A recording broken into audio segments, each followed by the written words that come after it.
Why, hello there. It's Lou from BlinkBid, and I'm here to tell you that this video is going to be all about the item catalog. You know, all the stuff that you put in your shoot so you can just make the shoot happen and it all just, all this.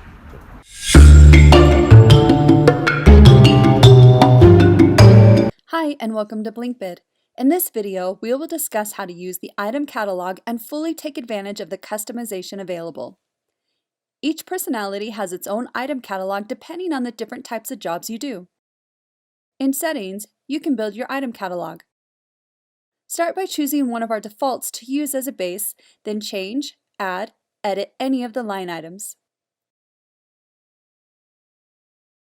Add rates or markup percents to consistent line items to streamline your process.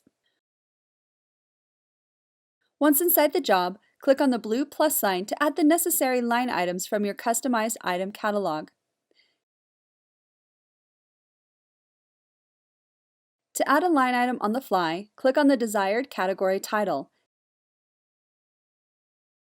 Edit or add category names by Shift plus clicking on the category title.